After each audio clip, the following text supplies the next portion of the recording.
Assalamualaikum Assalamualaikum warahmatullahi warahmatullahi wabarakatuh.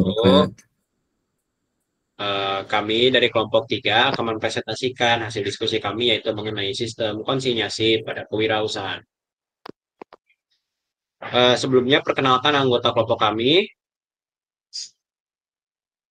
Pertama ada saya, Darren Giuseppe Nugraha, absen 3. Lalu saya, Emanuela Aja Putri, absen 5.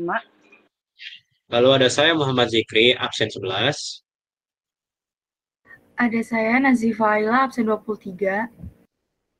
Lalu ada saya Raditya Zayandava, absen 26.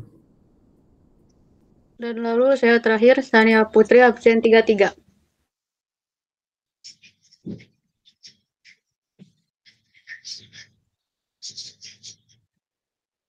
Lalu pengertian akan dibaca oleh Sania. Oke, saya bacakan.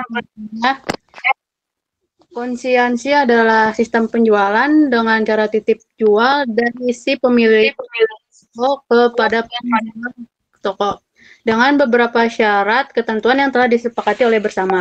Dengan sistem konsinyasi, pemilik produk tidak langsung menerima pembayaran dari si toko, melainkan namun secara sementara hanya menitipkan produk mereka.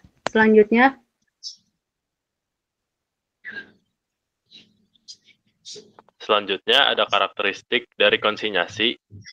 Pertama, barang yang dijual tetap dimiliki oleh konsainor atau pemilik barang. Hanya saja barangnya dititipkan kepada pihak konsaini untuk memperluas jangkauan pasar. Selanjutnya, barang yang dikirim atau dititipkan disebut sebagai consignment. Selanjutnya, konsaini yang menerima barang tidak akan bertanggung jawab atas kerusakan selama proses pengiriman. Biaya pengiriman pun ditanggung oleh pihak pengirim atau pihak konsainor. Dan yang terakhir, semua resiko dan imbalan pengiriman adalah tanggung jawab pengirim atau konsainor. Kemudian di sini terdapat kelebihan. Yang pertama itu keuntungan sistem konsinyasi bagi pihak pemilik barang, yaitu konsainor. Yang kedua ada keuntungan sistem konsinyasi bagi pihak pemilik toko, yaitu konsaini. Selanjutnya. Nah, namun di sini juga terdapat kekurangan, yaitu pertama bagi pemilik produk atau konsainor. Jadi kerugiannya itu disebabkan oleh salah salah pemilihan tempat pengiriman barang. Nah, yang kedua ada bagi penjual atau konsaini, yaitu pihak pemilik toko harus merawat dan menjaga barang yang dititipkan dengan benar dan harus rajin melakukan pemantauan stok. Oke, selanjutnya saya akan menjelaskan tentang hak dan kewajiban dari sistem konsinyasi. Pihak sendiri itu yang pertama ada mendapatkan hak komisi dan ganti atas beban pengamat saat menjual dan menerima barang. Yang kedua, memberi jaminan atau tanggung jawab atas kerusakan atau mutu yang tidak baik. Tiga, memberi jaminan atas syarat yang berlaku dari komisioner walaupun pengamat dapat membatasi syarat tersebut. Selanjutnya ada kewajiban dari sistem konsinyasi. Yang pertama itu adalah melindungi keamanan keselamatan barang dari pengamat. Yang kedua, menjual barang sesuai dengan janji aturan. Yang ketiga, mengelola baik segi fisik atau administratif agar identitas barang itu bisa tetap diketahui. Dan yang keempat dan terakhir, membuat laporan periodik mengenai barang yang dijual, diterima, barang yang masih tersedia, dan keuangannya. Dapat dilanjutkan. Berikutnya ada pemasaran.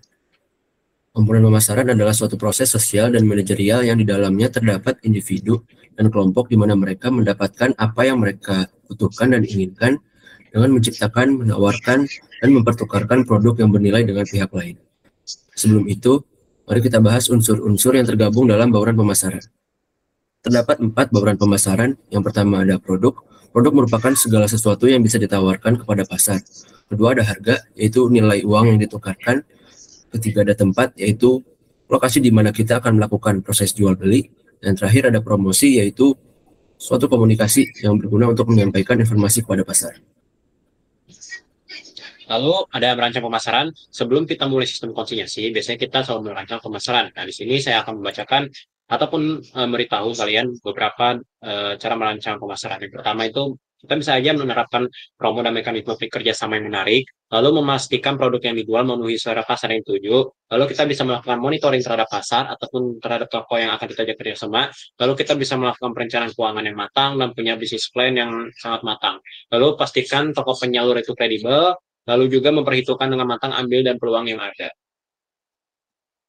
Lalu saya akan memberikan salah satu contoh sistem konsinyasi. Nah, penjualan konsinyasi ini salah satu contohnya adalah konsinyasi antara toko besar dengan UMKM. Contohnya ini biasanya kita sering temukan pada kehidupan sehari-hari, itu adalah toko besar dengan UMKM. Misalkan konsinyasi terjadi ketika kamu seorang yang memiliki sebuah produk yang begitu besar, itu biasanya kita pengen produk itu dikembangin lagi ataupun terkenal. Nah, kayak gitu kita bisa ajukan proposal sistem konsinyasi terhadap brand-brand nama ternama seperti Alfamart, Indomaret, ataupun Giant. Kayak gitu. Nah, biasanya itu dengan tujuan untuk meningkatkan penjualan dari produk yang belum dikenal. Sekian presentasi dari kelompok kami. Terima kasih banyak. Wassalamualaikum warahmatullahi warahmatullahi wabarakatuh. wabarakatuh. Terima kasih.